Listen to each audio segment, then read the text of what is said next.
பார்த்தீங்கன்னா similarities between lithium and magnesium அப்படின்னு சொல்றோம். இதனோட ப்ராப்பர்ட்டிஸ் அப்படின்னு பார்க்கும்போது both lithium and magnesium வந்து பார்த்தீங்கன்னா harder than other elements in the respective group அப்படின்னு சொல்லலாம்.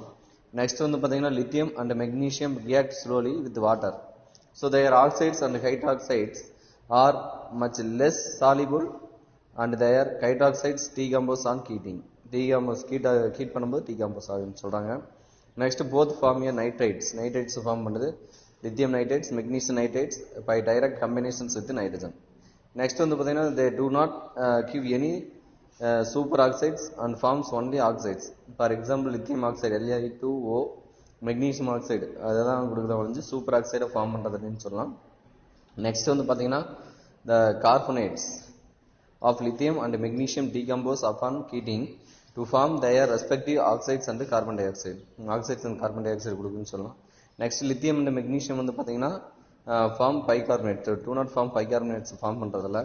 நெக்ஸ்ட் போது lithium chloride and magnesium chloride are soluble in ethanol and telecescents, அதாவது எத்தனால் கொடுக்குது அப்படின்னு சொல்லலாம். எத்தனாலுடன் அதாவது soluble ஆகுதுன்னு சொல்லலாம். So the crystalline form from aqueous solutions as chytrates, lithium chloride dihydrates and magnesium chloride 8 H2O இதெல்லாம் வந்து கொடுக்குது அப்படின்னு வந்து நம்ம இதிலிருந்து தெரிஞ்சுக்கலாம். சரிங்களா?